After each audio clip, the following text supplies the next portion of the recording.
Dito sa Papa Dudut Stories, ikaw ay hindi nag-iisa.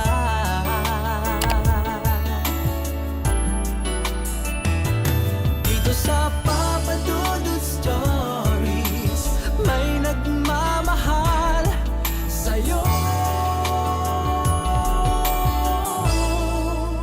Papa Dudut Stories, Papa Dudut Stories. Dear Papa Dudut, sa lahat po ng mga nakatutok ngayon, huwag pong kalimutan mag-like, mag-share at mag-subscribe. Maraming salamat po sa inyong lahat.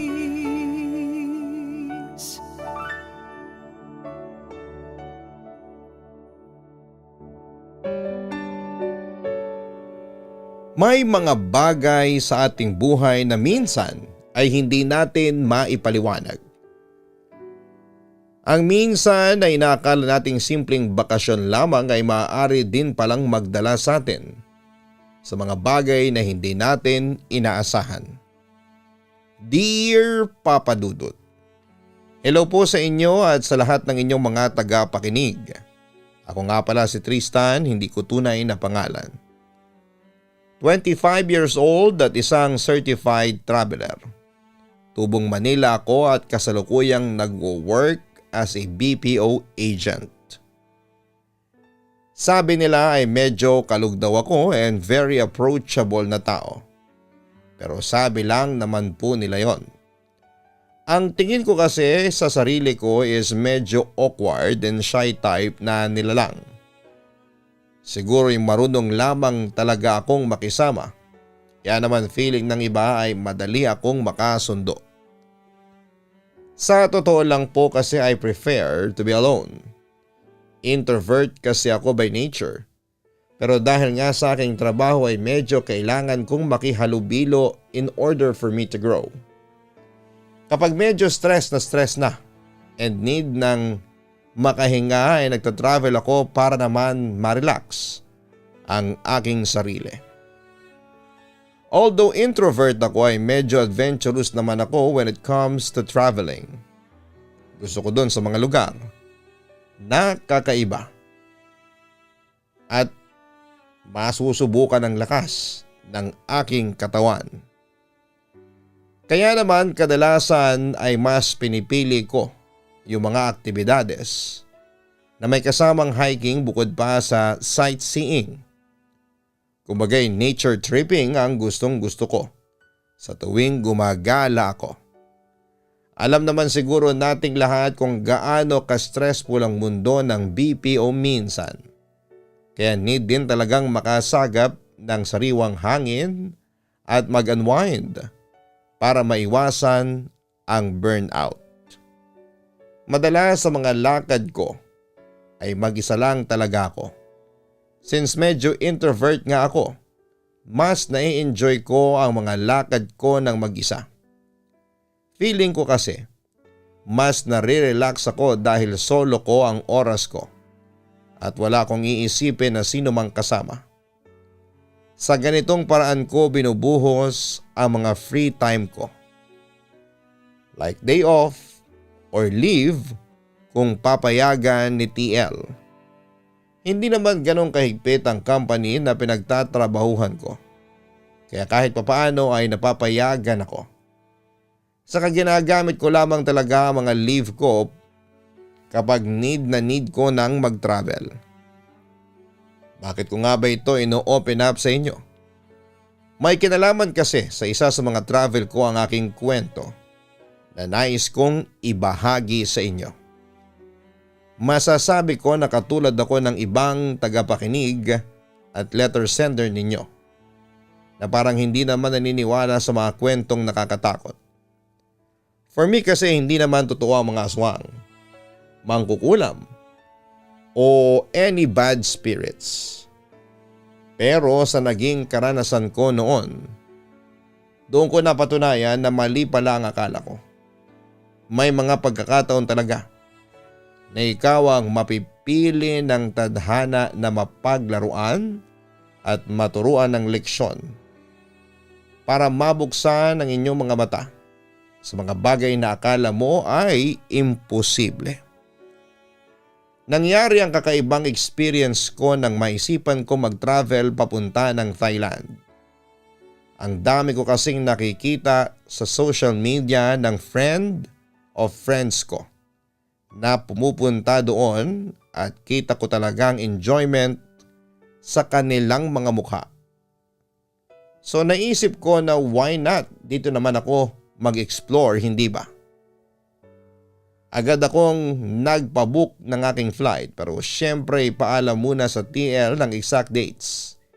Naaalis ako para naman bago magpabook sure na sure ang lakad ko. Pinayagan naman niya ako, may pag-good luck pa nga. And pabiro pang nagsabi na bilhan ko daw siya ng pasalubong.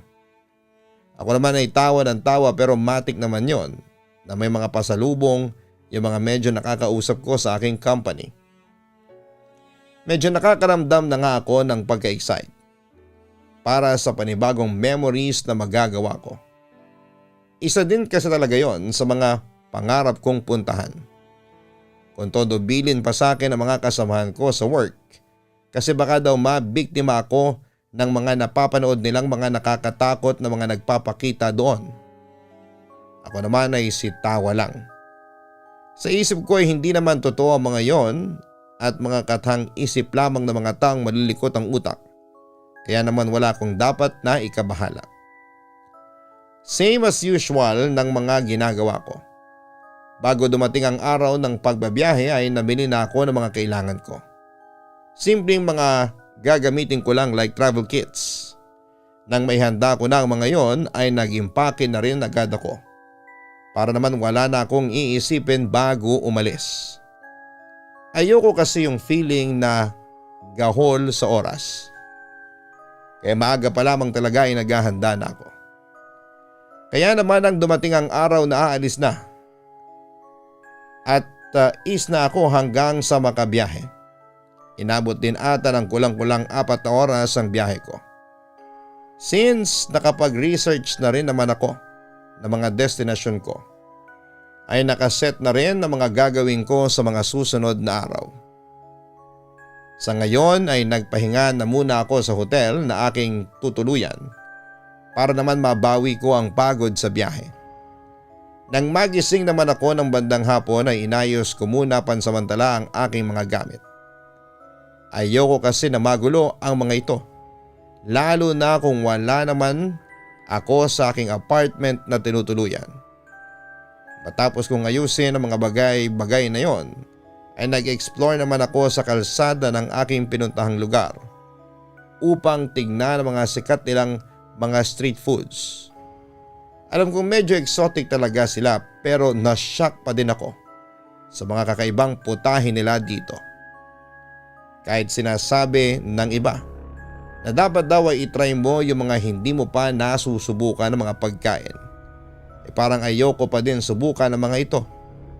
Mahirap na at baka kung ano pa ang mangyari sa aking tiyan at hindi ko pa magawa ang mga dapat kong gawin kinabukasan. Nang makakain na ako ay nagpahinga na rin ako ng maaga para naman may lakas ako sa gagawin kong pag-akyat kinabukasan sa bundok. Magkikita kami ng local guide ko sa pag-akyat ng umagang umaga. Kaya naman kailangan kong makapagpahinga. Medyo mataas din kasi ang aakyating kong bundok at posible pa na mag-overnight kami doon. Kinabukasan ay inagahan ko na ang pag-aayos at pagpunta sa meet-up place namin. Nakakahiya naman kasi na ma-late ako. Maabala ko pa ang oras ng guide na nakuha ko. Pagkarating ko doon ay nakaupo na muna ako saglit habang hinihintay ang siyang magsisilbing gabay ko sa bundok na yon. Hindi pa naman kasi ako pamilyar sa lugar at baka maligaw ako. Sabi ng mga kakilala ko ay mas mapapabilis daw ang pag-explore ko kapag may kasama akong sanay na sa lugar na yon. Kumbaga ay siya ang magsisilbing coordinator ko para sa lakad na yon. May mga ilan na din na naroon na kasama din sa pag-akyat. Nang dumating siya ay inorient niya lamang kami sa mga bawal at pwedeng gawin. Maaari naman daw kumuha ng litrato ngunit iwasan ko lang daw ang pag-iingay. Lalo na kung nasa parte kami ng lugar kung saan ay may mga ribulto na makikita. Pinapaniwalaan kasi nila ng mga estatwa na naroon ay pinamahayanan ng mga espiritu na siyang protektor nila sa lugar na yon. Kaya naman baka magambala sila kapag maingay ang lugar. Bukod sa akin ay iba pang turista na aakyat din sa bundok na yon. Lahat naman ng guide na naroon ay marunong magsalita ng Ingles. Kaya madali lang para sa amin na intindihin sila at makausap kung may mga concern kami. Isa pa sa mga sinasabi nilang dapat naming ingatan ay ang mabasag o ma-offend ang mga estatwa na naroroon. Maaari daw kasing magdulot ng hindi magandang pangyayari kung sakali mang makagawa kami ng mga kinakaayawan ng mga espiritu doon. Since hindi naman ako naniniwala sa ganon, ay hindi ko naman ito masyadong iniintindi at mas nag-focus na lamang sa aking gagawing pag-akyat. Maganda ang view ng lugar na yon, papadudot, kumpara sa ibang mga bundok na napuntahan ko. Mas nare-relax ako dito dahil bukod sa napapaligiran ng mga nagtataasang puno ay may mga halaman din dito na unang beses ko lamang nakita. May mga kasama ako sa tour na yon na minsan ay nakikipag-usap sa akin. Sinasagot ko naman sila pero minimal lang dahil hindi ko pa naman sila gaanong kakilala. Matapos naming gawin ang dapat naming mga gawin, na paghahanda ay nagsimula na naming baybayin ang bundok. Sobrang amazed talaga ako sa aking mga nakita. Halatang protektado ang kagubatan sa kanila dahil kita mo ang mga nagagandahang mga puno at halaman dito. Nung una ay maayos at natutuwa pa ako sa aking mga nakikita. Pero habang pataas ng pataas ang aming inaakyat, ay tila bumibigat ang aking pakiramdam sa lugar. Don't get me wrong. Alam ko na natural na medyo bumigat ang pakiramdam kapag nasa mataas na bahagi ng bundok. Pero iba ang feeling ko ng mga oras na yon. Para bang may bumubulong sa akin na wag na akong tumuloy. Nang tignan ko naman ang ibang kasamahan ko sa tour ay ayos lang naman sila. Masaya pa nga silang nagkwekwentuhan dahil na nga rin ayokong maging KJ at talaga namang eto ang pangarap kong gawin noon pa man. Ay binaliwala ko ang tila bulong at babala na yon ng aking isipan.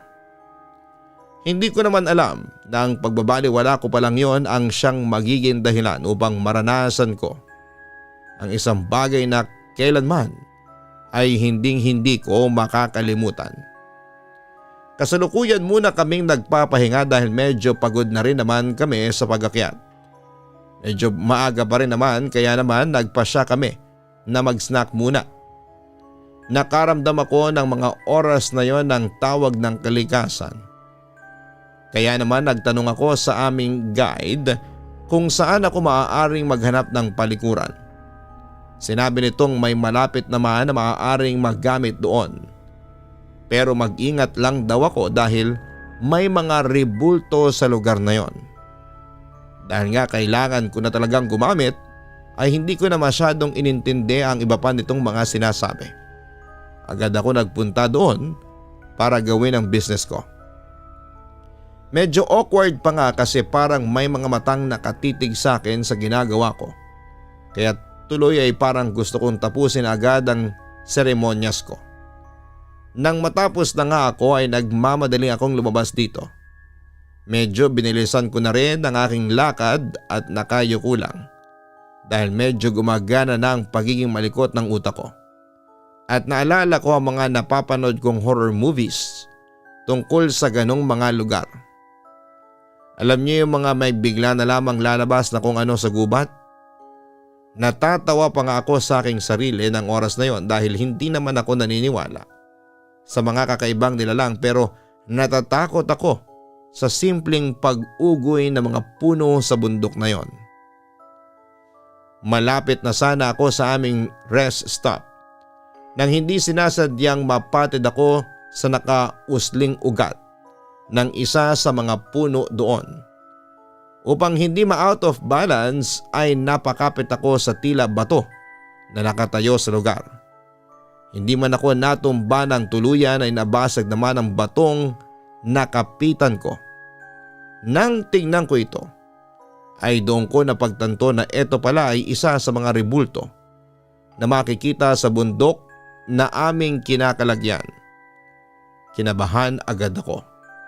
Kasi ang alam ko ay posibleng makasuhan kapag nakakabasag ng ganito mga rebulto. Tumingin naman agad ako sa paligid kung may nakakita ba sa akin. Mabuti na lamang at walang sino man ang naroroon kaya naman safe ako. Napagpasyahan ko na huwag ipagbigay alam ang nangyari at bumalik ako sa aming grupo na parabang walang nangyari. Pagkabalik ko ay umalis na rin naman kami kaagad at medyo kabado pa din ako dahil sa aking nagawa. Nagigilty man ako pero naisip ko na wala naman sigurong mangyayari kahit nabasag ko ang isang rebulto na nakapwesto dito. Pero after mangyari yon ay nakaramdam na naman ako ng kakaiba sa aking katawan na parabang may nakasukbit sa aking likuran bukod sa bag na aking daladala. Medyo paggabi na rin nang makarating kami sa isa sa mga designated rest stop namin sa bundok. Kaya napagpasyahan ng aming guide na doon na kami mag-set up ng mga tent na aming tutulugan. Nag-ayos naman na ako ng aking tent at nang makatapos nga ay sumalo na rin ako sa kanila sa pagkain ng hapunan. Pagkatapos ng aming dinner ay nagkanya-kanya na kaming puntahan ng aming mga tulugan. Medyo nawala na rin naman sa isipan ko ang mga nangyari kanina kaya naman nakatulog agad ako. Dala na rin ang pagod sa maghapong pag-akyat ng bundok. Medyo masakit pa rin noon ang aking balikat kaya naman ipinahinga ko na lamang ito, Papa Dudut. Mga bandang madaling araw ata noon nang makaramdam ako sa aking paanan at tila may pumapasok na hangin mula sa labas. Nagtataka naman ako dahil alam kong sinarado ko ang aking tent bago matulog. Kahit antok pa nga ay pinilit kong tumayo para isarado ito. Pero nabigla ako dahil pagbangon ko ay may nakita akong anino ng isang babae na tila nakasuot ng pansayaw. Nakasuotan na madalas kong makita lamang sa mga pelikula. Nakalahad ang kanang kamay nito habang ang kaliwa naman ay nasa likuran. Medyo natukod ang mga paa nito na animoy tila nakahanda itong sumayaw. Nakapuso din ang buhok nito habang may mga nakasabit na mga tila borloloy dito. Base sa kanyang anino ay nakapalda ito at nakasleeveless na tila crop top pa nga. Nananatili lamang ito sa ganong posisyon na parabang may hinihintay. Hindi ko alam kung ipagpapatuloy ko ba ang aking paggalaw dahil nakaramdam talaga ako ng takot ng mga oras na yon. Wala kaming kasama ng ganon ng itsura at wala din naman siguro sa mga kasamahan ko ang magbibihis ng ganon na kasuotan para lamang manakot. Kaya naman napapaisip ako kung sino ang babaeng ito na nakatayo sa labas ng aking tent. Dahil nga sa bukas ng kaunti ang tent ko ay talaga namang pumasok ang hangin mula dito. Mas hindi ko yata kakayaning matulog habang pumapasok ang malamig na hangin. Naglakas loob akong kumilos ng dahan-dahan upang hindi mapansin ng babaeng tila estatwa sa labas ang aking kilos. Nang makalapit na ako sa zipper ng tent ay lumuhod ako sa harapan nito at dahan-dahan ko itong sinarado. Hindi ko na tinignan ang ginagawa ng babae sa labas at baka ma-distract lamang ako. Medyo malapit ko nang maisara ang tent nang biglang gumawa ng ingay ang zipper nito. Napapikit talaga ako ng oras na yon dahil paniguradong narinig ng babae sa labas ang kahit na kaunting ingay na yon. Pagmulat ng aking mga mata ay parang papanawan ako ng ulirat. Mula kasi sa butas ng tent ay nakasilip ang babae na kanina ay tila estatwa lamang na nakatayo. Kitang-kita ko ang mga mata nito na namumuti at sa gitna nito ay tila may itim na guhit lamang. Kung pamilyar kayo sa mata ng mga pusa, kapag galit sila ay ganon ang itsura ng mata ng babaeng yon na nasa labas ng aking tent.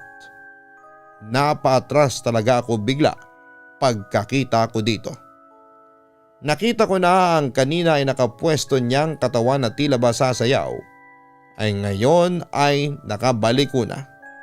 Hindi naman ito nagsasalita pero ganon lamang ang posisyon niya na para bang hinihintay muli akong lumapit. Sa sobrang takot ko dahil alam kong hindi normal, ang kanyang itsura ay napatakip na lamang ako ng aking kumot sa aking mukha.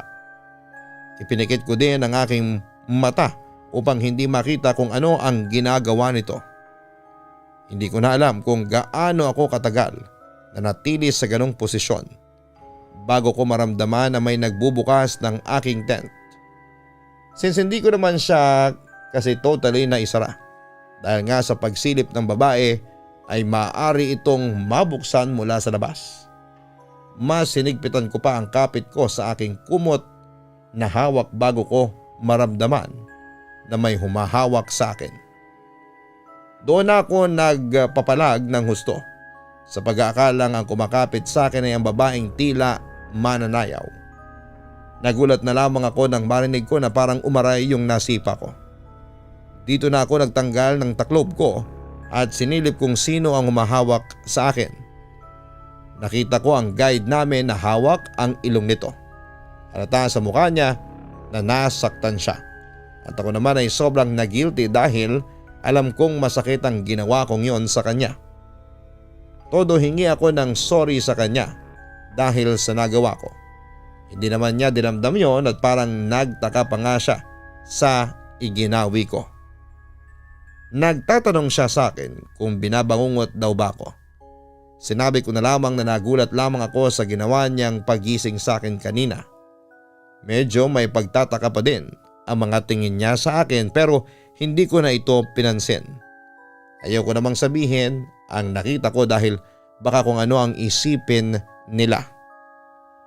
Matapos naming mag-asikaso ay nagsimula na muli kaming umakyat sa bundok. Kumpara noong una ay medyo mabigat ang katawan ko ngayon. Marahil ay dahil nga sa hindi naman ako nakatulog ng maayos. Matapos ang hindi ko maipaliwanag na pangyayari sa akin. Pansin naman ng ibang kasama namin na tila hindi maganda ang kondisyon ng katawan ko. Kaya laking pasalamat ko na sinasabayan nila ako. Mas sumakit pa nga ang aking balikat na akala mo ay may nakapatong dito. Palingali nga sa akin ang aming guide at tila may tinitignan ito. Napalingon din tuloy ako sa aking likuran. Wala naman akong nakikita tuwing lilingon ako. Habang palapit kami ng palapit sa tuktok ay mas pabigat ng pabigat ang aking pakiramdam. Ilang beses pa nga akong napatid at muntik matumba na hindi naman normal para sa akin na sanay na sa ganong mga daanan. Dumagdag pa sa aking nararamdaman ng tila mga matang nakasunod sa akin. Sa tuwing titingin naman ako sa aking paligid ay wala naman akong nakikita na kahit na sino bukod sa aming magkakasama sa tour na yon. Siguro dahil medyo buwabagal nga ang galaw namin ay sinabayan na ako ng guide namin at doon ay tinanong niya kung may problema daw ba ako. Kakaiba daw kasi ang mga kinikilos ko kumpara noong unang araw ng aming pag-akyat. Napansin din daw niya na makailang beses na akong kamuntik na mapahamak. Bumubulong pa ito sa akin kung may nararamdaman daw ba akong kakaiba. Napatingin naman ako sa kanya at sinabi kong wala naman bukod sa parang bumigat ang aking balikat. Nakita ko ang pamumutla niya at sinabihan lamang ako na sasabayan niya ako. Nakahawak siya sa kanyang tila kwintas na hindi ko naman maintindihan ang disenyo. Doon kasi sa inaakyatan namin ay may mga malalalim na bahagi kaya naman kapag napatid ka o napamali ng apak ay paniguradong bali ang mga buto mo o mas malala pa ang mangyayari sa iyo. Sa buong pag-akyat namin ay makailang beses na tila minamalas ata ako dahil may mga ilang gamit ako na nawala habang nasa rest stop. Natatawa na nga sa akin ng ibang mga kasama ko doon dahil bakit daw parang bigla akong minamalas ngayong araw na ito. Ako naman ay medyo paranoid na ng mga oras na yon dahil naaalala ko yung sinasabi nila na kapag nakabasag ka daw ng rebulto sa bundok na yon ay posibleng makaranas ka ng kamalasan, bukod pa doon sa makakasuhan ka dahil sagrado para sa mga taga roon ng mga rebulto na nakapaligid sa bundok na yon. Naisip ko yung estatwang nabasag ko habang paakyat kami. Hindi kaya ito ang dahilan ng mga nangyayari sa akin. Medyo nabawasan lang ang paranoia ko nang marating namin ang tuktok ng bundok na aming inakyat. Parang nawala lahat ng pagod ko doon dahil sa ganda ng tanawin sa tuktok nito. Siyempre hindi mawawala ang picture taking sa ganitong mga pagkakataon. Bilang remembrance na rin. Todo selfie din ako habang naghahanap ng magandang view. Nang tinitingnan ko na ang mga kuha kong larawan ay napansin ko na tila may kakaiba sa ilang litrato na aking kinuhanan. Sa may bandang mapunong area kasi ng picture ay tila may nakikita akong headdress na nakalitaw. Sa mga sumunod na litrato ay unti-unting may lumilitaw na ulo ng isang babae. Nang i-zoom ko ang part na yon ay nabitawan ko talaga ang phone ko. Habang nilalapit ko kasi ay naging pamilyar sa akin ang mukhang yon. Kahawig nito ang babaeng nakita ko sa labas ng aking tent noong nagising ako. Ang mas nagdala ng takot sa akin doon ay kahit pa nga nakangiti ito sa picture ay tila may nakakatakot na aura na nakapalibot dito. Ramdam na ramdam ko ito kahit pa nga sabihin na picture lamang yon. Lumapit naman sa akin ang mga kasamahan ko dahil nga bigla kong naitapon ang phone ko. Nagtataka mga ito na nagtanong sa akin kung bakit parang bigla na lamang akong natakot at tinapon ko ang cellphone ko. Napagpasyahan kong ipakita sa kanila ang aking nakita sa litrato. Nang kunin ko ang aking cellphone ay ipinakita ko sa kanila. Maging sa aming guide ang nakuhanan kong babae na tila nagtatago sa likuran ng puno. Maging sila ay kinalabutan sa ipinakita ko. Mahinahon naman akong tinanong ng guide namin kung meron ba akong nagalaw na kung anong bagay habang umakyat kami. Doon ay inamin ko na sa kanya ang tungkol sa nabasag ko na rebulto. Tahimik itong nakinig sa akin habang nagpapaliwanag ako. Nakikinig din naman sa amin ang aming mga kasamahan. Ayon sa guide namin ay mukhang may na-offend daw akong espiritu doon nang nabasag ko ang kanyang rebulto. Bagaman at hindi ko naman daw sinasadya ay mukhang sinusundan ako nito. Ayaw lang daw niya akong takutin kaya di niya sinabi sa akin. Pero ang babae daw na nasa litrato ay kanino ko pang kasama at nakasampa sa aking balikat. Kaya naman tinitingnan daw niya ako at sinasabayan. Hindi din niya maaaring basta na lamang paalisin ang nasabing espiritu dahil baka pati siya ay pagbuntunan nito at mas mapahamak sila. Kaya daw kung ano-anong kamalasan ang aking nararanasan, isa daw yon sa mga parusang ipinataw sa akin ng sinumang espiritu na aking nagambala. Niyaya na agad kami ng aming guide na buwaba ng bundok upang hindi kami abutan ng gabi. Mas malakas daw kasi ang kapangyarihan ng mga ganong nilalang kapag gumagabi na. Agad kaming nagsipagkilos upang makababa na. Medyo mabilis ang lakad din ang ginawa namin dahil mahirap na ngang maabutan pa kami ng dilim. Naawa lang ako sa mga kasama ko dahil nadamay sila dahil sa akin.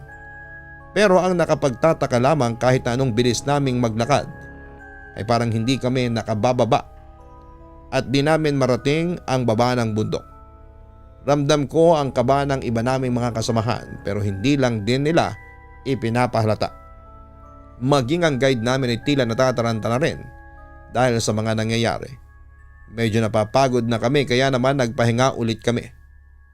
Tahimik na lamang kami at nawala na ang pagbibiruan. Ramdam na ramdam namin ang bigat ng sitwasyon na kinakalagyan namin ngayon. Ilang saglit pa ang lumipas ay binaybay na muli namin ang pababa ng bundok. And this time ay naririnig namin na parang nagdarasal ang guide na aming kasama. Tahimik lamang kaming nakikinig sa kanya, ako naman ay umaasa na sa pamamagitan ng kanyang pagdarasal ay mararating na namin ang aming destinasyon. Muli ko namang naramdaman, Papa Dudut, sa aming paligid ang kakaibang sensasyon ng mga nakatingin sa amin. Iniikot ko ang aking paningin at doon ay nakita ko ang babaeng espiritu na gumagambala sa amin. Nakasunod ito sa amin habang nakatingin sa akin. Agad naman akong lumapit sa aming guide upang ipaalam sa kanya ang aking nakikita. Huminto naman siya at tinignan ang aking sinabi. Inutusan niya kami na magporma ng pabilog dahil sa takot ay sumunod naman kami sa kanyang inutos. Nang makaporma na kami ng tulad ng sinasabi niya ay pinasabay niya kami sa kanyang dasal. Kahit na hindi namin maintindihan ang mga minumutawi niya na mga salita ay sinabayan na lamang din namin siya. Nakayuko lamang kami doon. Pinakikiramdaman ang aming paligid. Habang ginagawa namin yon ay lumakas ang hangin sa bundok. Mas napapikit ako dahil mula sa aking likuran ay naririnig ko na may bumubulong sa akin na para bang dinidistract ako sa aking pagsabay sa dasal ng aming guide. Hindi naman ako nagpatinag at mas nag-focus ako sa pakikinig sa aking mga kasamahan. Maya-maya pa ay naramdaman ko ang malalamig na kamay na tila nakahawak sa aking ulo. Naramdaman ko ang pagsakit nito na para bang pinipiga at hindi ko tuloy napigilan na mapatigil sa aking ginagawa. Nakita kong nag-aalalang nakatingin sa akin ang aming guide at ang mga kasamahan ko pero nagpatuloy lamang sila sa kanilang ginagawa. Maya-maya ay bumulong sa akin ang aming guide na humingi daw ako ng tawad sa aking nagambala. Isabay ko daw ang paghingi ko noon ng tawad sa kanilang dasal. Kahit na sobrang sakit ng ulo ko ay ginawa ko ang kanyang sinabi at nilakasan ko din at nila ang pagdarasal na para bang nag-oorasyon na. Ako naman ay bumubulong sa gitna ng malakas na hangin nang aking paumanhin sa aking kalapastanganan na nagawa sa sinumang kasama namin doon na kakaibang nilalang. Ibinuhos ko ang buong damdamin ko sa bawat salita na aking binitawan. Alam ko na hindi sapat ang aking paghingi lamang ng paumanhin. Kaya naman nangako ako sa nilalang na yon na kapag nakalabas kami doon ay sisiguraduhin kong babalik ako upang magbigay ng tamang respeto na nararapat para sa kanya.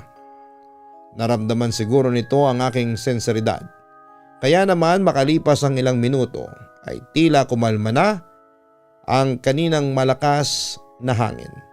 Nawala na rin ang bigat at sakit ng ulo na aking nararamdaman. Tumigil na sa pagdarasal ang aming guide at aming mga kasamahan. Pagdilat namin ang aming mga mata ay nagulat kami dahil nasa ibaba na kami ng bundok na aming pinuntahan. Nakahinga kaming lahat ng maluwag dahil sa wakas ay natapos na ang bangungot na aming dinanas. Mukhang ikinulong kami sa ilusyon ng nilalang na sumusunod sa amin kaya inakala namin na pabalik-balik lamang kami sa iisang lugar. Kinausap ko ang aming guide at humingi din ako ng paumanhin dahil sa nagawa kong abala hindi lamang sa kanya kundi maging sa mga iniingatan nilang mga espiritu sa lugar na yon. Nakiusap din ako sa kanya na samahan niya akong muli kinabukasan upang matupad ko ang ipinangako ko sa espiritong yon. Agad naman itong sumang-ayon sa akin, nagpaliwanag din ito kung bakit hindi agad ito umaksyon.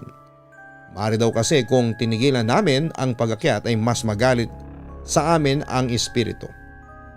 Isa pa ay natakot din daw ito kaya naman binaliwala niya noong una ang kanyang nakikita.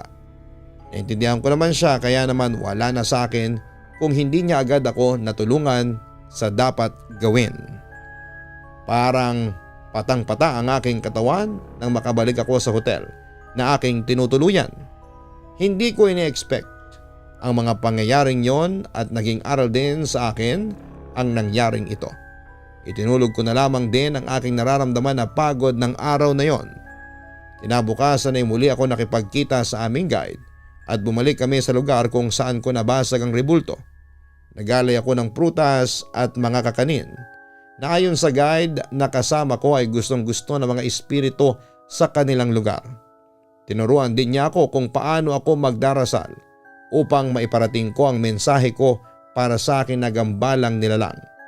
Nang matapos na ang lahat ng ritual ay agad din kaming buwaba noon. Naramdaman ko ang paggaan ng aking pakiramdam. Ayon sa aking kasama, sign daw yon na tinanggap ng espiritu ng bundok na yon ang aking pag-aalay ng panalangin. Bago makaalis ng tuluyan ay lumingon ako sa bundok.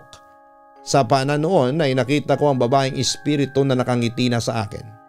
This time ay maliwalas na ito kumpara doon sa nakita ko sa litrato. Hindi ko na naituloy ang paglilibot ko sa ibang lugar dahil mas pinili kong umuwi na lamang sa Pinas. Baka mamaya ay kung ano pa ang ma-attract kong kapahamakan kaya naman nagparibok na agad ako ng flight.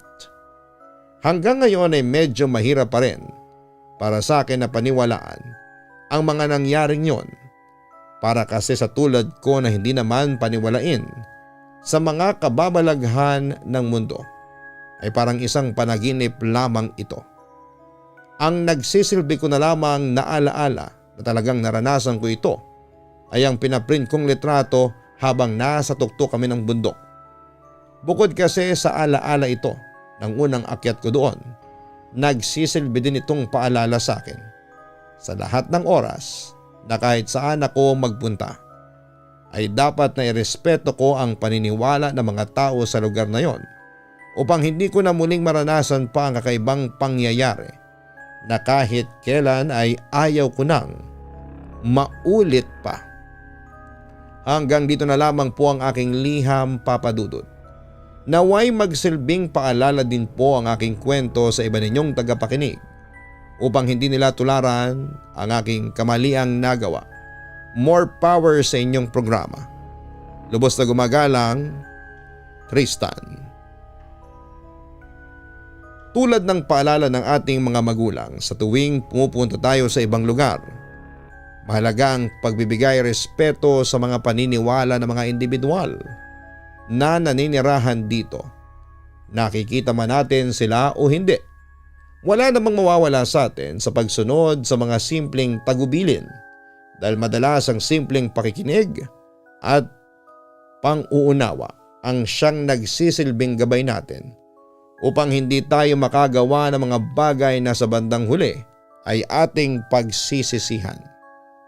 Huwag kalimutan na mag-like, mag-share at mag-subscribe. Hanapin ang Kaistorya YouTube channel. Yan po ang second channel natin, narrated by Jason Steele and produced by Papa Dudut.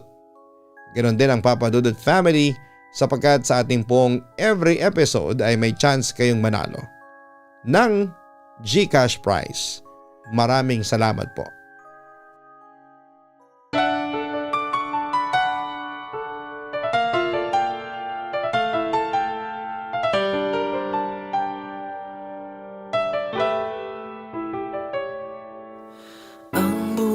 Ay mahiwaga,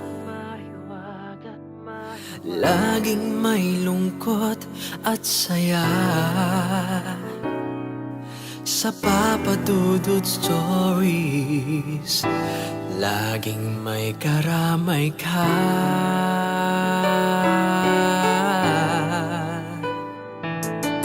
Mga problemang kaibigan, ito ay pakikinggan ka. Sa Papa Dudut Stories, kami ay iyong kasama. Dito sa Papa Dudut Stories, ikaw ay hindi nag-iisa.